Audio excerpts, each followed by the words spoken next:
me turn on live transcription.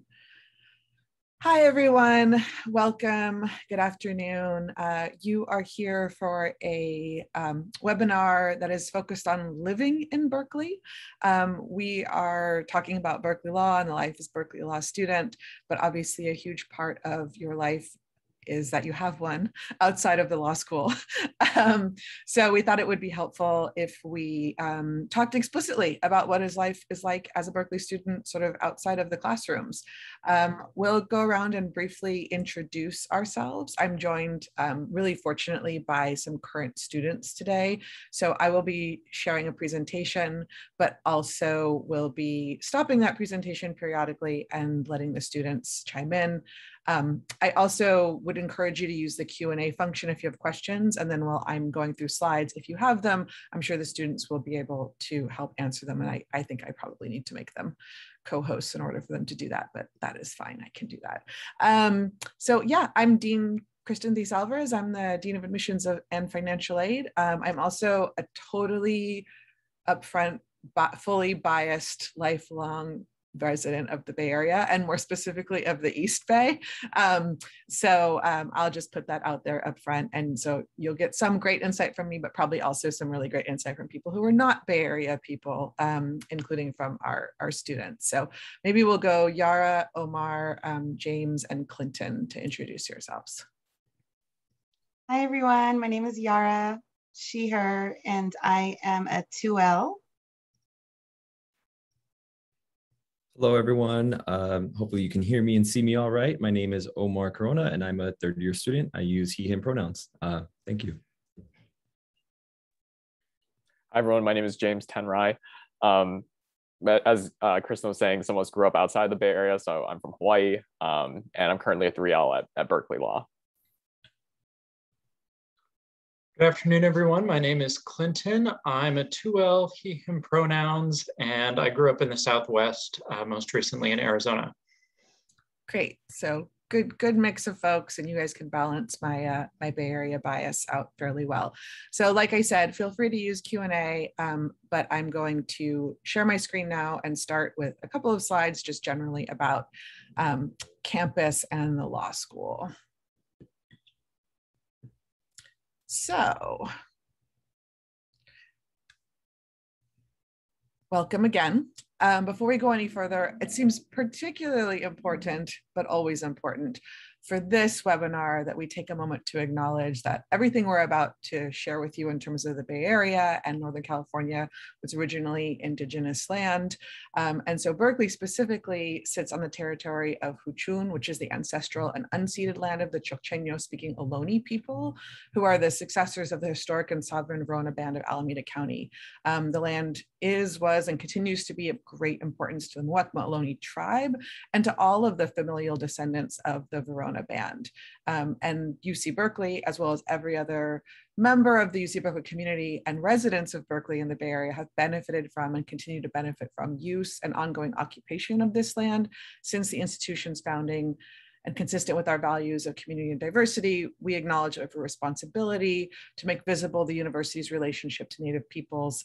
This land acknowledgement is not meant to fulfill that at all. It's a beginning, and we affirm Indigenous sovereignty and continue to work to hold the University of California, Berkeley more accountable. So this is just what we're going to talk about today: life on campus, life in the Bay Area, and exploring Northern California. And I promise I won't ramble on too long. I will definitely work students in. So Berkeley Law School is obviously located on the campus of the University of California, Berkeley. It is a large sort of R1 research institution. It feels like a small city unto itself to me. It's very different to be here in the summer than to be here during the academic year when all of the undergraduates arrive, but it injects a great deal of energy. And I think we're lucky that the law school does get to be a little bit self-contained, but also part of this broader community. UC Berkeley itself is composed of about 35,000 students. It's on a little over 1,200 acres of land. It's obviously an incredibly rich and diverse space as far as intellectual activities and opportunities, but also arts, entertainment, outdoor spaces. This is actually an image of Strawberry Creek, which runs through the middle of campus. Nearby the Lawrence Hall of Science, there are things like noon concerts put on by the School of Music, tons happening at Sproul Plaza and Telegraph Avenue, including protests of all varieties. And Berkeley absolutely is the birthplace of the free speech movement, but there's lots to do, see, and explore here on campus. This is not the greatest map in the world, but I just wanted to give you a couple of slides in terms of like orientation of where the law school is and what this means. So the law school sits in the southeast corner of campus. This is a flat picture, but I can tell you if you try to walk from downtown Berkeley where the BART station is or the subway up to the law school, you will soon discover that this is an incline. So we are working our way from sea level at the bay, the sort of beginning of Berkeley, up to the Berkeley Hills, which are right behind the law school. And so you will arrive sweaty and semi-breathless, especially if you have a heavy backpack, if you walk from west to east, which is totally reasonable to do. You should just be prepared. To give you a slightly different view, so that same Bancroft Avenue that runs kind of west to east, the law school is here, and you can see a photographic image of it. The star is next to the roof deck, which is a gathering place for students and has, in general, a really lovely view. Another similar view, again, just to help you get your bearings, same star, same roof deck, students sitting out there. You can see the Golden Gate Bridge. This is a little bit dated because now there is a new building on Bancroft Avenue, which semi-obscures that view, which is rather annoying, but such is life. When we get to the housing section, you'll all be happy that those buildings exist. And then finally, this is kind of the up close and personal view. This is what it looks like if you were standing on the roof deck of the law school. The law school itself welcomes about 1,100 to 1,200 students each year. It's an incredibly diverse community. People often come in with experience, and that experience really deeply enriches everything that there is to know, see, and do about the law school. And that's true also on campus. And in terms of community, there are 80 plus student organizations, but there are also UC Berkeley student organizations, and then obviously many other broader community organizations and spaces. Some of those are faith-based, some of those are just in community, some of those are identity-based, but they definitely enrich the experience of students. And I think the bottom line is if you come to Berkeley and you're curious or worried about community, you will find your people. There are lots of different folks here, and everyone kind of finds their space. All right, I am going to pause there actually, so let me get out of this. I just wanted to ask the students briefly, if you don't mind, sort of talking about your experience with campus, whether you had a chance to see the campus before you decided to come to the campus, et cetera, et cetera. Does anybody want to hop in?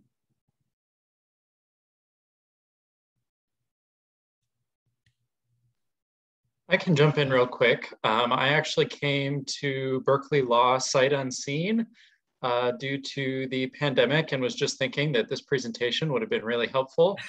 Wish I had been here last year. But yeah, it's been interesting this semester to finally get to explore the campus in person. But there are luckily some virtual options now to get a better sense of what's going on at the law school. I found those to be really helpful last year. This year, if you're not able to make it in person, I would definitely recommend taking advantage of those. Are you all, well, maybe not all of you are COVID intrepid joiners. So for those of you who are 3Ls, I'm curious if Omar, James, you had a slightly different experience. So for me, the first time I came to campus was during the admissions week. This was like, I think it was like March before, law school starts that particular fall. And I remember I came at night actually, and I was staying at the faculty house on campus. And I remember like walking up Bancroft like in the middle of the night. And that's when I learned that Berkeley is on an incline. And so let's see, since I've been at the law school during my 1L year, I think I spent most of my time, just proximate to the law school itself. But that being said, it's been a fun experience to go out and explore different parts of campus. So going down to to the Campanile or like exploring like some of the libraries. So I've done a little bit of that in my spare time. In fact, just this afternoon, I was at campus, just like hanging out on one of like the lawns that are there. So it's a nice place to explore. I think as a 1L though, your experience will mostly be like closer to the law school because you're gonna have classes and that's where all your activities are. Fair. Good to remember there's a world out there, even if you don't actually get to walk out into it very often. Amar, did you want to say anything else or? Yeah, I would just add, I actually came to Berkeley Law School for the first time when I was applying to the school. And I was really interested in kind of seeing, observing a class or like shadowing a class. And so I reached out to a professor and a couple of students that I knew were here, and everyone was like super welcoming. And like, before I knew it, like within like that same day, a current student who has since graduated arranged for me to attend their property law lecture. So that was really great. I think that might be an option to folks maybe. I know right now it's a little bit trickier because of COVID guidelines. So it's not, maybe folks can't just drop into the law school. But I also came back for ASW. And I think that was actually a really big selling point for me to come to Berkeley, because I went to a couple other admitted students weekends. And like, the weather wasn't great for some of those, but Berkeley, it was like nice and sunny and beautiful that weekend. So hopefully next year we'll have the opportunity for folks to do something similar, maybe even through a virtual format, because I think that Admitted Students Weekend was a really great way, once I had been admitted and was trying to make that decision, to like actually help me kind of land on Berkeley. Yeah, for sure. Go ahead, Yara. I was going to say, I'm one of those COVID 1Ls, but I, like right before the pandemic became a pandemic, I had a business trip in San Francisco. And I begged the people I was with, was like, please drive me to Berkeley. I want to see this campus, please, please, please. And they agreed, and they drove me, and I just did like a quick run through. It was not like pre-planned. So there was no like tour happening or any presentation of any sort happening. They just give you a little flyer and tell you this is how you can do a self-guided, tour of the building. And I really enjoyed experiencing the building just like as it was, just things were just happening as they normally do, like just to get a sense of like what the day to day would look like. I really appreciated that. And there's something about the vibes that you can't really explain. I had no idea what the building was like. And by the time I got to the roof deck, and it was a beautiful, clear day, and you could see the whole bay, I was just like, I have to go here. I have to go here. But I remember I was so excited. I have like a whole Instagram post with pictures of all corners of the building and me just kind of like fangirling about everything. So I think it's huge that you can look at photos, you can try and read about it or hear people talk about it, but there's like something different about like being there and like experiencing it in person. Yeah, for sure. And this fall, we definitely were not welcoming sort of visitors in the just come by and stop in category. But we are planning to help admitted students get to know campus and the law school, ideally in person, assuming the public health situation permits that. And I have great optimism for sort of the 2022-23 cycle as well, in terms of returning more and more sort of incrementally towards normalcy. So we're going to talk a little bit about housing and then some sort of related topics, and then I'll stop again and ask you guys about that experience. So housing, this is probably the number one question after people ask about programs. And they ask whether there's on-campus housing and what it's like. And part of this, I think, is sort of steeped in, the fairly accurate perception that the Bay Area is an expensive place to live. So we do have on-campus housing. There's on-campus housing for single students. There's on-campus housing for single students where the priority is law students. There's on-campus housing for single students where the priority is for graduate students or where only graduate students are allowed.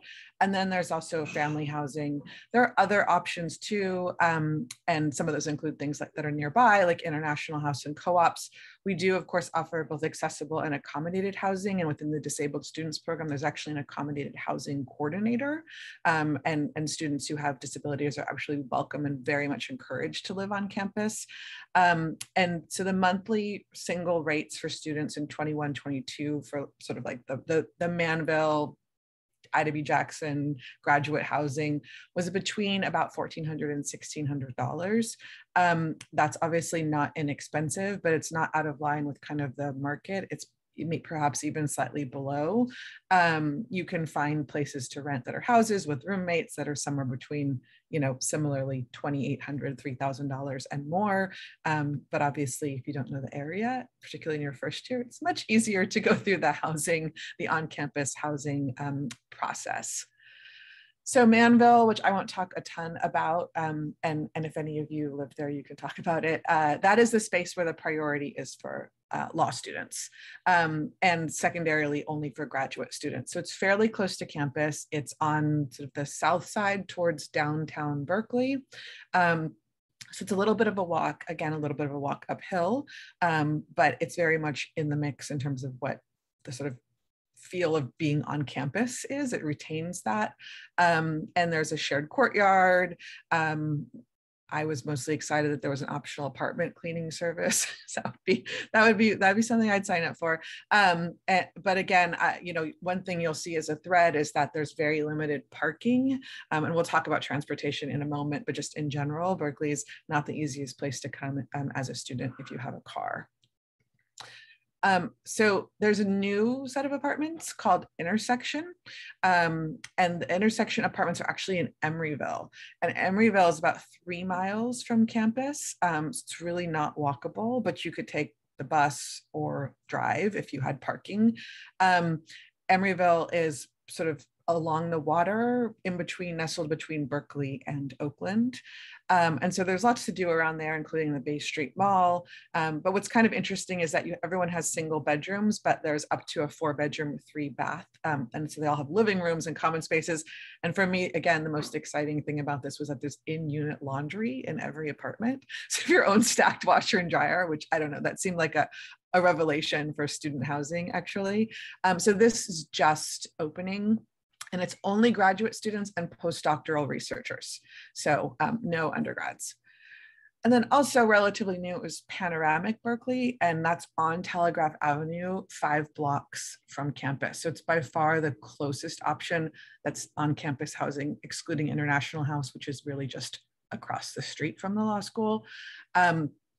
And this, though, however, is open to both graduate students and undergraduate students. So it's a mixed situation, which maybe is wonderful for some people and maybe is not. It's sort of a deal breaker for other people. But again, they're all very new, sort of efficient, pretty well done apartments, and everyone is in a single room, and the laundry is in the building.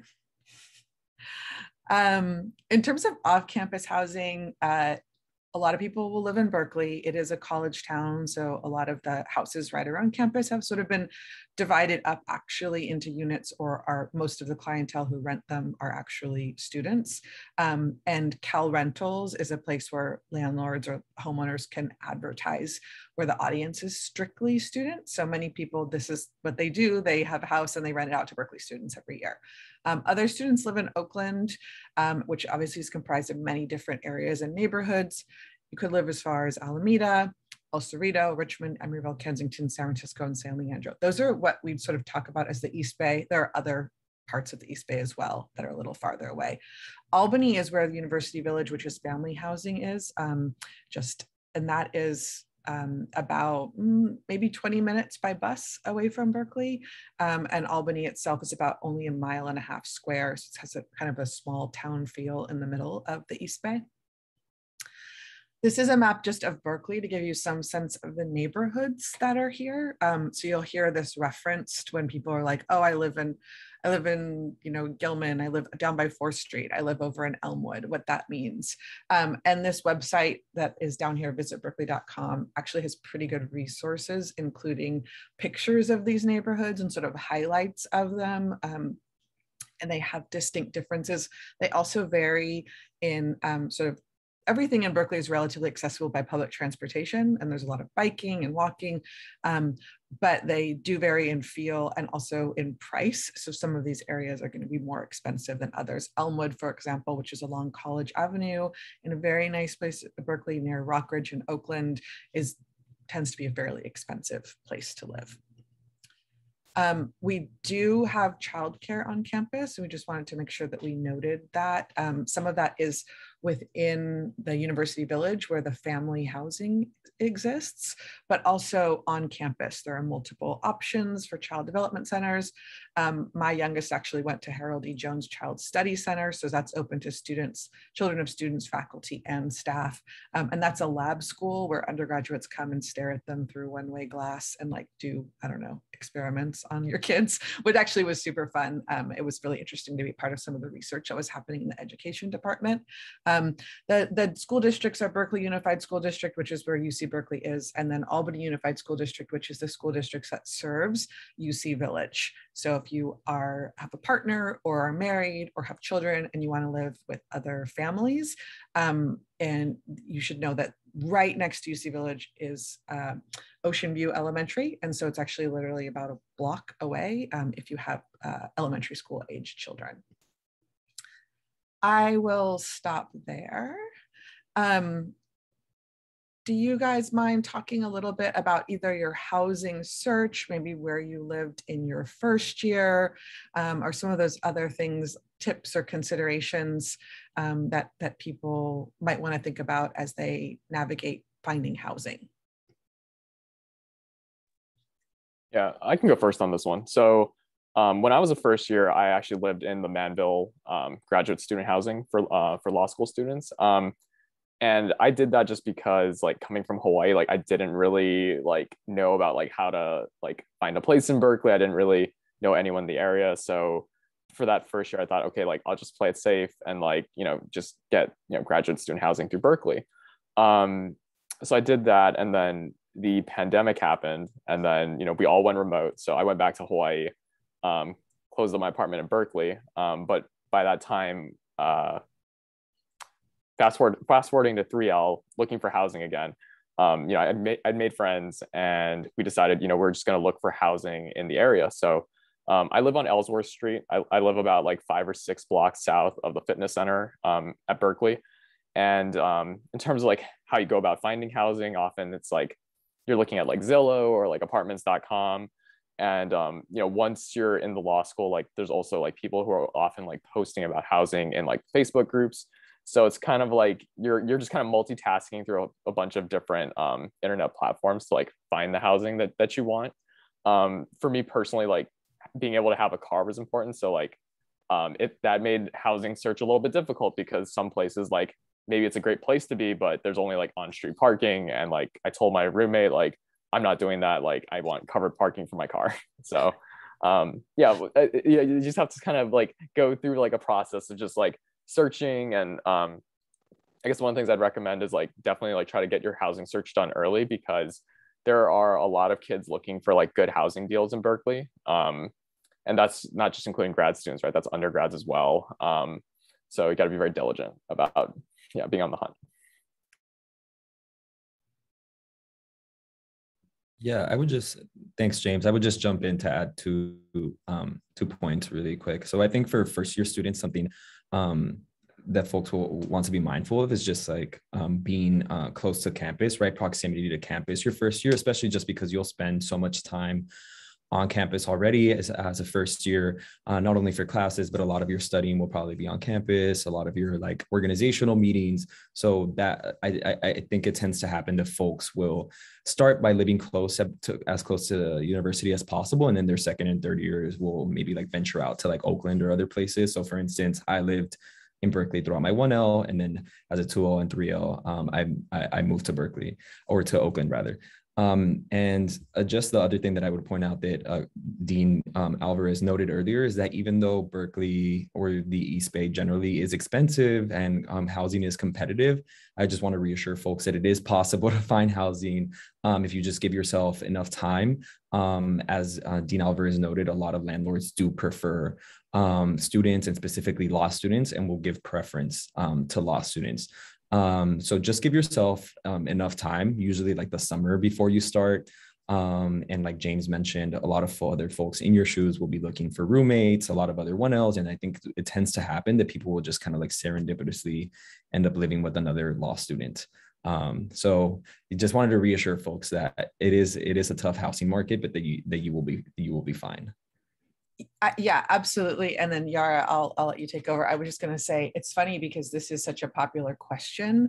And even though it can be stressful and hard and people are worried about it, it's actually not something that ever, I mean, trust me, admitted students who are having any kind of transitional issue reach out to the admissions office, right? They're the ones who they know, we're the ones who they know. And people just don't have the sort of housing crisis of like, I literally can't find somewhere to live. And so I feel like, whatever is happening out there, and we have some sense of what that is, people are finding housing and housing that's reasonable. So Yara. Yeah, I just wanted to like emphasize starting early again, and then also just to be careful, especially if you're not going to see the place before you rent. There's a lot of people out there that are, scamming students and whatnot. So make sure you're FaceTiming with people, talking to who your roommates would be, and like actually having like evidence that this is a real situation, because there's a lot out there that's designed to trick you, basically. Clinton, do you have anything to add? Yeah, go for it. Yeah, I would just add that I think Omar mentioned proximity to campus being important, especially as a new student. And a slight wrinkle to that is it's not just about geographic proximity, but also exactly where the bus lines run or where the BART lines are. So definitely make good use of Google Maps. It's got really good transit tools built in. And as a student, you'll get a free bus pass, which is great. I've definitely made good use of that. So I'm actually a little further away from campus in Rockridge, but it still is only a 10 or 12-minute ride on the bus. So not too bad.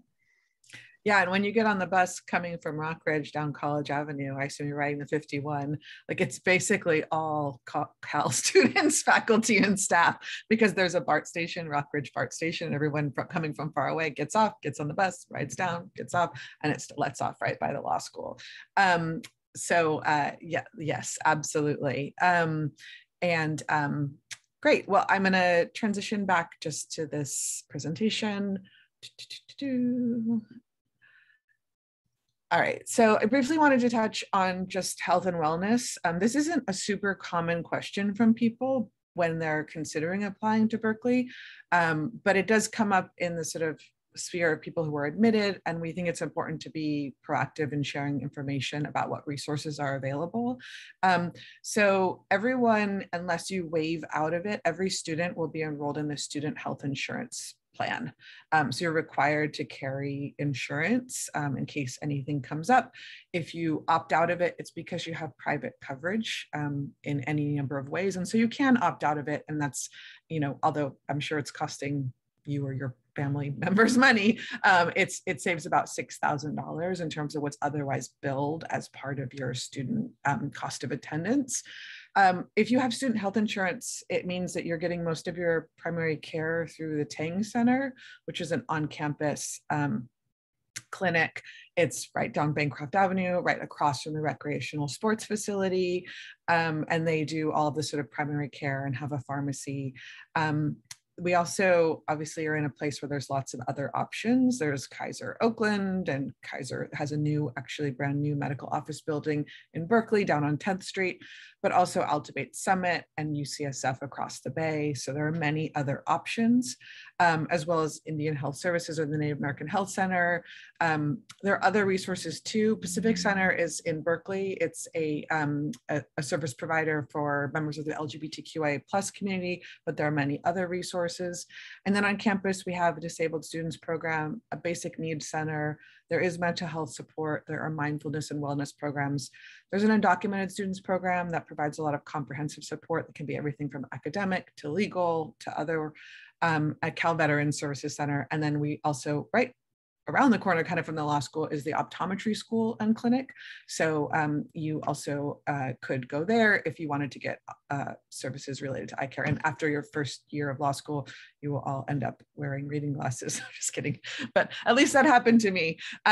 So there are lots of things both on campus and off. And if you are someone who has any questions about that, I encourage you to reach out to the admissions office at any point, and we're happy to answer those to the best of our ability. And then this was a great segue from Clinton, thank you, in terms of getting around.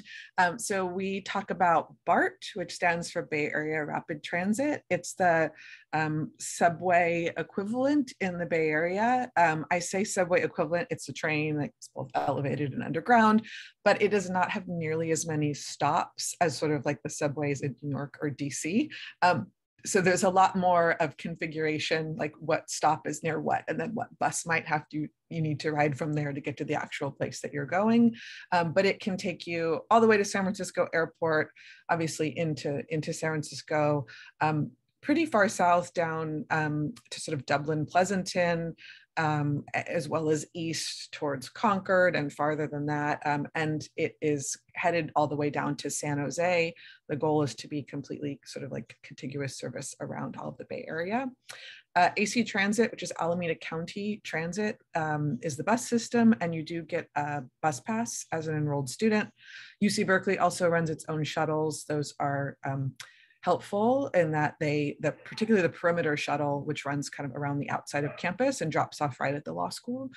Lots of students make use of rideshare apps. Some students do have their own cars. You just need to be aware of on-campus parking challenges and the potential cost of a permit if you want to purchase one.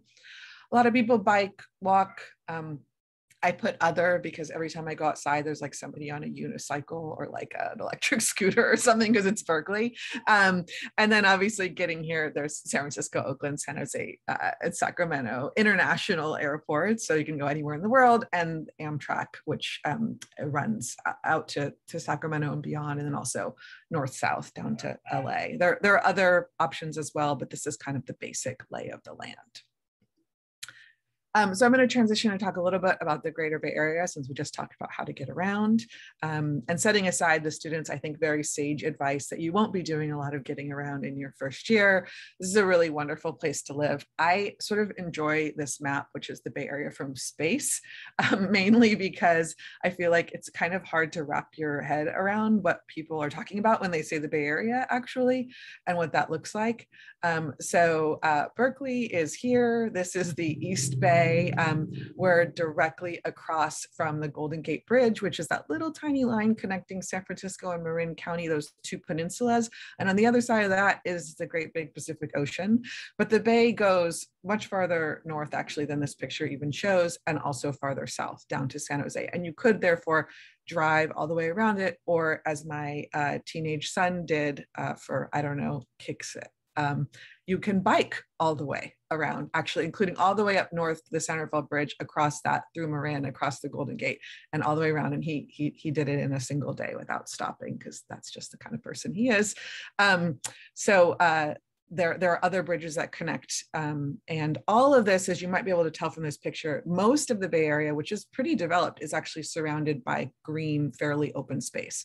So there are tons of parks and open spaces and state regional preserves and things to do related to those activities.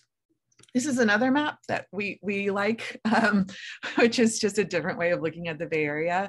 And you'll see that Berkeley is over there again in the East Bay, but get some sense of other things that there are to do around here: sports, entertainment, etc. Weather, we'll talk about briefly, and then I'll let the students comment on any of the stuff that I just covered. I just enjoy this quote: "The coldest winter I ever spent was a summer in San Francisco," only because it's not actually cold, but it isn't warm. People come to San Francisco, and I, as a Bay Area native, sometimes amused when I'm riding BART, like from Berkeley into the city, and I see someone wearing a tank top and short shorts, and I think, wait till you walk up the stairs out of the BART station, and now you understand why the the people in the stores that make so much money on jackets. It's just often chilly and there's a lot of fog. So usually there's fog in the morning and it burns off and then it comes back in, but that marine layer keeps the temperatures really pretty stable. And this is average temperatures throughout the year. And you can see there's just not a lot of variation. I sometimes joke that Bay Area people really only function between about 52 and 77. Sometimes it's a little warmer than that. Sometimes it's a little bit colder than that, but mostly you can count on it neither being particularly warm or particularly cold. That actually can be really surprising to people, especially who think that it's going to be very, very warm in the summer or are used to that or are used to more distinct temperature or climate changes. All righty. So students, do you have anything that you want to contribute to any of what I just covered at all? I can jump in on public transportation. I'm originally from Boise, Idaho, and there's like zero public transportation here. So it's been really nice having access to the level of public transportation there is in the Bay. The shuttle picks up right at Manville at 18 after and 48 after the hour, every hour. And so that's really convenient. And if you miss that shuttle, there are 2 bus stops, one literally right outside the building and then one a block away. The bus can take you pretty much anywhere. It's not going to be the fastest way to get there, but you will get there. You can even take the bus all the way to San Francisco if you don't want to ride the BART, because the BART goes underwater and sometimes it bothers some people's ears. But you have options. There's lots and lots of options. So the car situation, on the other hand, is not the greatest. I know James touched on this, but street parking is questionable. It's just not the safest place to leave your car sometimes. And then the wait list on garages is long and they're usually far from where you are. So by the time you go ride a bus to go get your car, it's like you could just ride the bus where you're going, basically, or whatever transportation you're taking.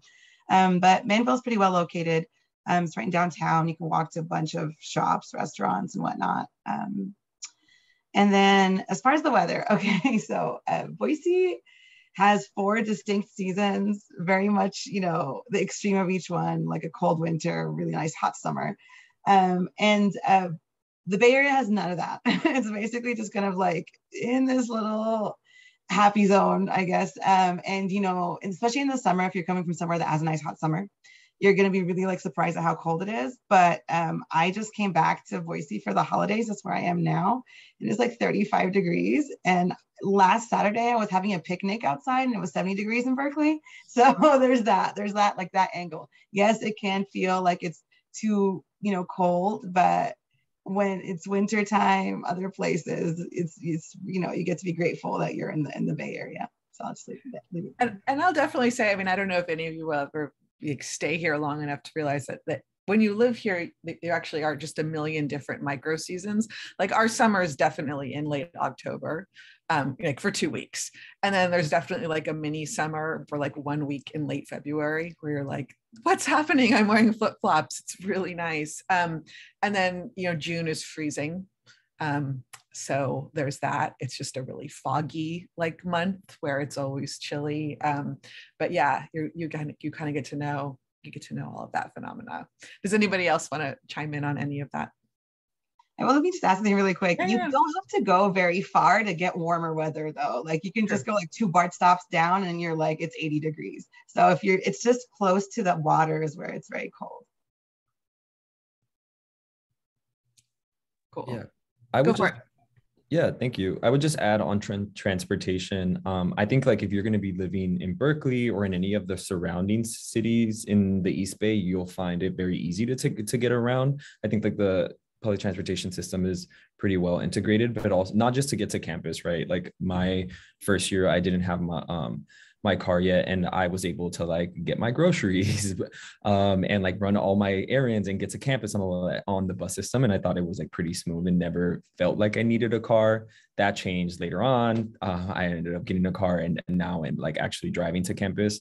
And even then I find that like parking on campus is better than maybe like the Bay Area in general, right? So like if you're going to like downtown Berkeley or downtown Oakland and trying to park, that's going to be tough. But I think the school makes it easy for folks to park their car if you need that service, and of course if you pay for it. Just wanted to emphasize that I think like your first year, if you are going to be getting around completely on and solely on public transportation, I think that you'll be fine.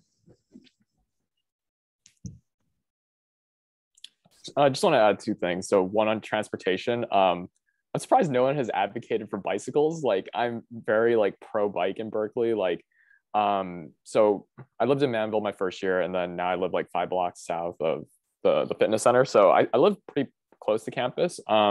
That being said, like I have a lot of friends in the area, and I was sort of like the first one to get a bicycle, and I sort of like convinced everyone slowly to just like try it out. Some people are like a little apprehensive about it, but once you get on a bicycle in Berkeley, like you realize like there's lots of like bike lanes, and it's very accessible and easy for you to get around. And honestly, I feel like the drivers in Berkeley, they treat you nicer if you're on a bicycle than if you're in another car. So definitely if you're thinking about living close to campus, like I would explore the bicycle option. And then second, for like weather, like coming from Hawaii, like I grew up never wearing a jacket, you know, so coming to Berkeley, it was a very interesting experience because you kind of have to dress for like 2 climates, because you'll like get up for an 8 a.m. class and it'll be cold and you're like, I want to wear a down jacket. And then like you'll finish your classes and then like you'll leave the law school at like 2 in the afternoon, and you'll just be like leaving in just your shirt because it's, you know, it's gotten that warm. So definitely there's a little bit of like trial and error with figuring out like what is like the right amount of layering for you. That's just that's a little quirk of Bay Area weather. Layering is the secret. You should always have a jacket packed in a backpack somewhere, because it changes quite rapidly. That's why having a locker is so nice your first year, because you could keep a layer or 2 in there. Fair enough. Yeah, for sure. There was a question I just want to answer really quickly in the chat, which is that about food options and meal plans. You can purchase a meal plan if you're living in on-campus housing. That's absolutely an option, but there's so much, and we'll talk about food a little bit later. There's so many food options, and they range from like incredibly cheap to super high end that it's not. I wouldn't put eating in on-campus options as particularly high on the list of things you're likely to want to do. Did any of you who lived in on-campus housing buy the meal plan? Yeah.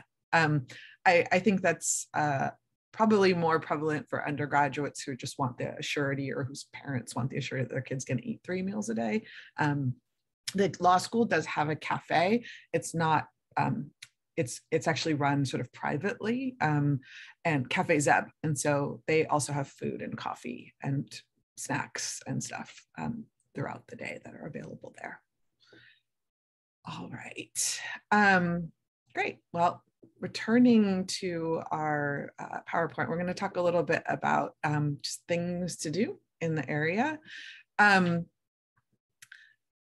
So this is why I was joking with Yara, I think before anyone else, so that you're now entering the portion of this PowerPoint that is like Kristen's or Dean Alvarez's like Instagram posts.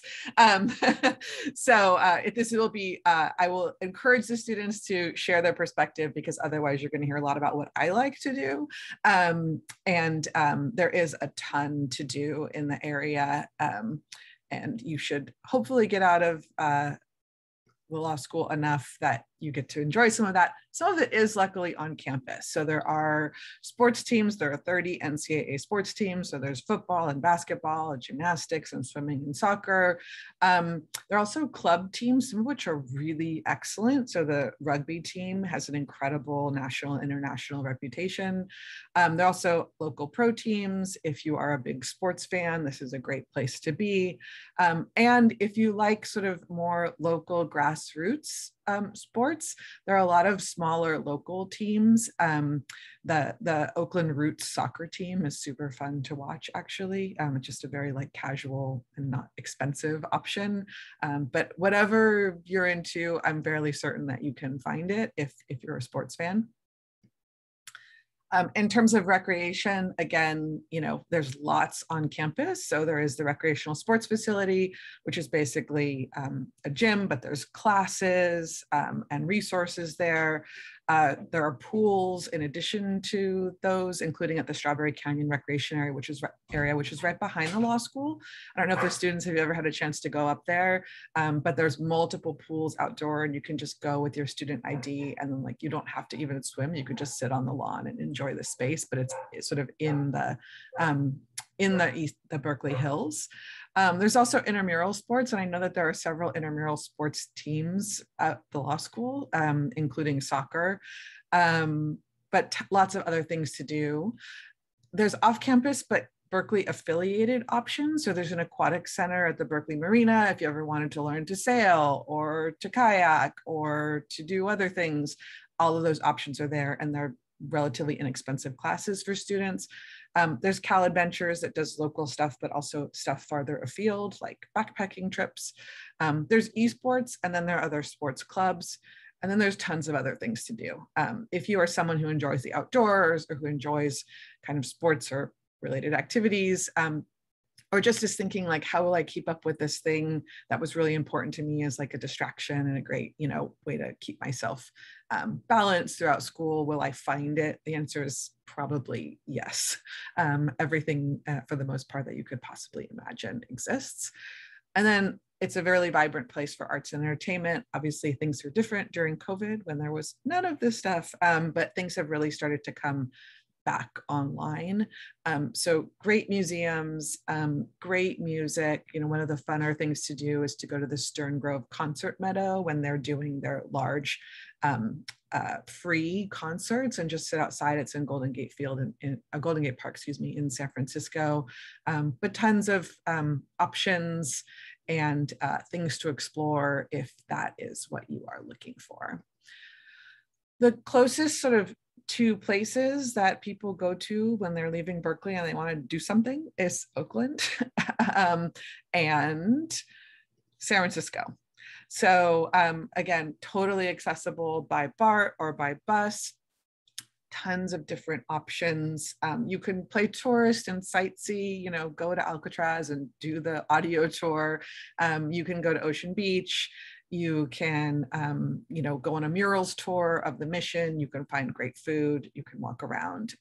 It's a wonderful place to be. And similar with Oakland, Lake Merritt is one of the main places people go. It's about 3 miles around Lake Merritt, and lots of people will walk or jog there. There tends to be lots of festivals, lots of farmers markets, many, many, many things to do, and lots of neighborhoods. So even though Oakland, similar to Berkeley, is, Oakland is larger than Berkeley, but it's large, and there may be places that don't have, activities that you want to offer. There's these pockets of neighborhoods. The lake is one example, downtown is another example, but North Oakland is also distinct, and that's different than West Oakland, where you could go to the Crucible and take blacksmithing classes and stuff like that. So everything has kind of its own vibe, to use Yara's word, and actually a very Berkeley word. But those are really easy places to get if you are looking to get outside of the law school and do something else with friends or solo. Anybody want to talk a little bit, if at all, now that you are not 1Ls, about things that you have done, seen, explored, or hope to soon? I just want to jump in and say you can still do things as a 1L. You should, if that's what you need to do for self-care. I mean, please take breaks from what you're doing and do something that brings you joy, whether that's go outside or, socialize, have a good meal, whatever. There's so much to do. There's always something going on. My closest friend in law school is from New York, and I figured that the day would be pretty boring for her, but she loves San Francisco. It gives her more of that city vibe. And she just loves not being able to see anything but buildings. I don't know why, but to each their own. So whatever, again, vibe or whatever feel you're looking for, I feel like there's something in the Bay Area that can meet that. If you really want an urban experience, San Francisco is literally right across the Bay. As an organizer and activist, I like that everything in the Bay Area has that feel to it, especially Oakland. So I like to hang out in that area. I like to see street art that is interesting in that way. There's so much, I mean, gosh, my problem is like, what do I go to?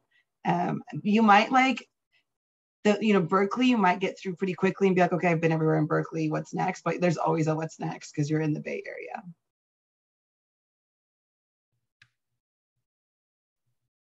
Yeah, and I would just add that, or first echo what Yara shared, that there is something for everyone here, I think, right? Like if you're a big city person, you can certainly find that, right? Like if coffee shops are your thing, there's like a ton all over the East Bay. But like personally for me, I think, and hopefully for other folks as well, that I've really enjoyed about living in the Bay Area has been the access to green space. I'm from Los Angeles and we have that a little bit too, but you really have to get out to get that, right? And here in Berkeley, it's like super accessible and like in your backyard, right? So like Dean Alvarez shared, the fire trails are like right behind the law school. Like I've hiked there a couple of times now. Just last weekend, one of the affinity groups on campus that I'm a part of had a retreat at Lake Tahoe, which is just a couple hours away. So that's something that I really enjoyed because I hike a lot. So there's always like a different hike that you can go to like really close to campus. So that was really awesome too, especially when we virtually everything was closed over the pandemic, like the trails and different like outside spaces remained open throughout the pandemic. So that was also really nice. So I know a lot of people really like that and choose Berkeley for that reason. So just wanted to highlight that. Yeah, I always take it for granted and then I go other places and I realize not everyone can sort of be like, the water is west, the hills are east, and like I can walk out and just be in green space pretty immediately, whether it's 5 minutes away at the Albany Bulb walking my dog or, go venturing farther afield. And so there's tons and tons of options. I'm going to run through the rest of these slides really quickly so that we have a little bit of time at the end, because they literally are just to give you some sense of like other things that you can do in the area. I think we'll just scan through them really quickly. So there's the North Bay, which is the other side of the Golden Gate Bridge from San Francisco. And obviously that's Marin County, but there's a bunch of little towns. Mount Tamalpais, which is a really fun hike, although I don't love heights. So like, it's not my favorite place in the world to be, but amazing panoramic views. Sausalito is a cute little town right by the Golden Gate Bridge. Sebastopol, if you're one of those people who likes, farm to table and cheese and wine, like the North Bay is kind of your vibe, and that might be a place that you want to check out and explore. Farther to the north is like sort of the North Coast. So once you get out of the Bay Area, as we said, we're right up against the Pacific Ocean. There's Muir Beach, which is only about 45 minutes away. A little farther is Stinson. You drive the Highway 1 north, it's, well, I don't like heights, so it's scary, but also incredibly beautiful. Like I would encourage anyone who has access to a car to do a Highway 1 drive. There's Sonoma County, Point Reyes National Seashore, which is just incredible. The Russian River and Jenner by the Sea, which is where the Russian River dumps out into the Pacific Ocean. If you go south, I mean, obviously right on the other side of San Francisco, there's Ocean Beach and there's also Pacifica. We go to Pacifica, my family, fairly often because my kids surf there. I do not. It's also part of what's called the Red Triangle. So there's sharks, which is why I'm not interested. But if you go farther south, then you're at Half Moon Bay. If you go to Año Nuevo State Park, which is where the elephant seals come every single year, it's a really fun place to go. Big Sur is just incredibly beautiful, but on the way there, you'll pass Santa Cruz Beach Boardwalk and also Big Basin Redwoods State Park.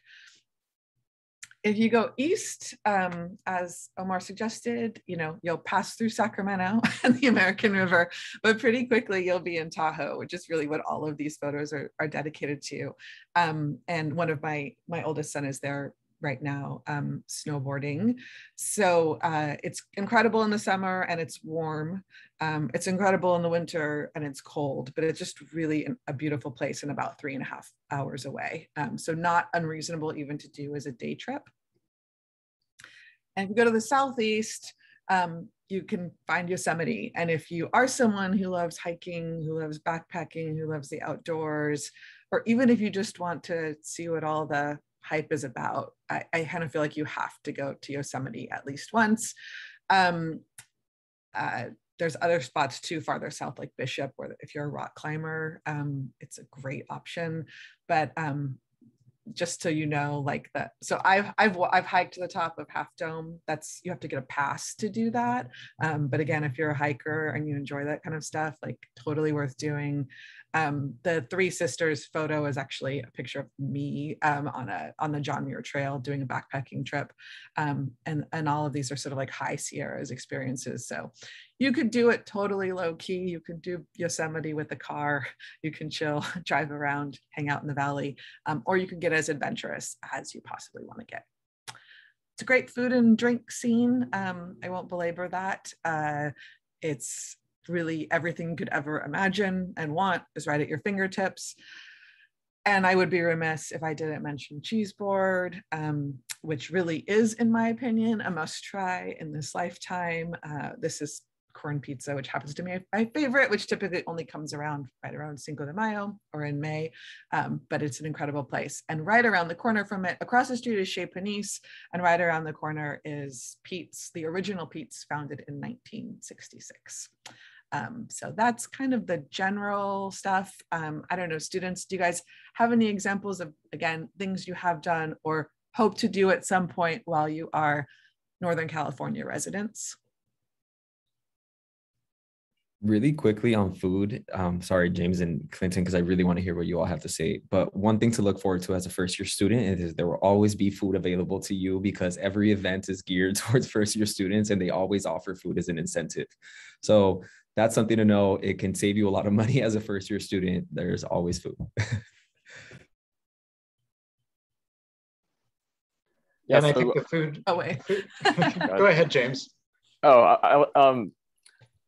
No, you go ahead. You can go, Clint.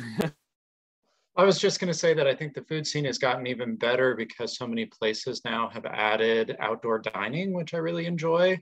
And I think that makes the city feel even more social in many ways, since everyone is outdoors and can see each other.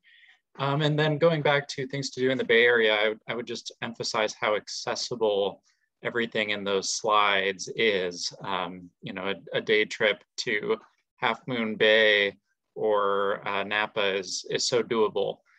So it really is a great thing as a law student to have easy access to all of those things so that you can do a quick day trip or a weekend trip when you've got time.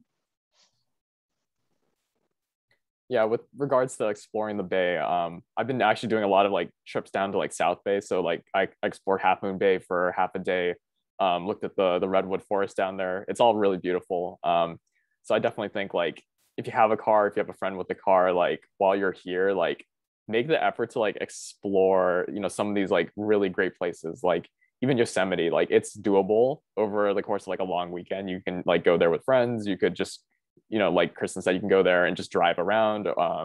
We can go hike there. And yeah, there's a lot of good green space to explore, even just close to campus. Like I'm a pretty avid golfer, so like I'm always at like Tilden Park golfing range, and like it's really cool. Like in the morning when I'm like out on like the first or second tee, like there are like deer and like turkeys just like wandering across the green. So yeah, if you're into like the outdoors, like Berkeley's a great place for it. And I should say, in addition to my clear bias in favor of the Bay Area, I also like this entire presentation is slightly tilted towards like the things, again, that I and my family enjoy doing. So thank you so much for bringing up golfing. Like Tilden Park has an incredible golf course. There's also one in Oakland. But if there's something you're into, I'm fairly certain it exists. Yeah. Omar, did you have anything else that you want to add, or Yara? If you're into nightlife, it's wonderful, especially in SF. Again, revealing that I am not. And I would just add that sometimes, there might not be a whole lot of time to maybe go to Tahoe or Yosemite or any of that, but sometimes just hanging out with the friends that you will inevitably make in law school, near campus, on campus, someone's apartment will be some of maybe like the best memories you make when you get here. That is just an incredibly perfect place to end, Omar. Thank you for that. So if you have any questions about any of this, and if we didn't get to your questions, please email admissions. It's really simple, just admissions@law.berkeley.edu. We'll be happy to answer your questions. We are, all from different places and different people and enjoy different things, but we also really enjoy being on campus and really enjoy helping law students or prospective law students find out whether Berkeley is the right place for them. So if you have questions about living here, please let us know. And I thank you so much for your students. Really appreciate it. Hope the semester is going well. Safe travels if any of you are traveling, and I will see you soon. Thanks, everyone.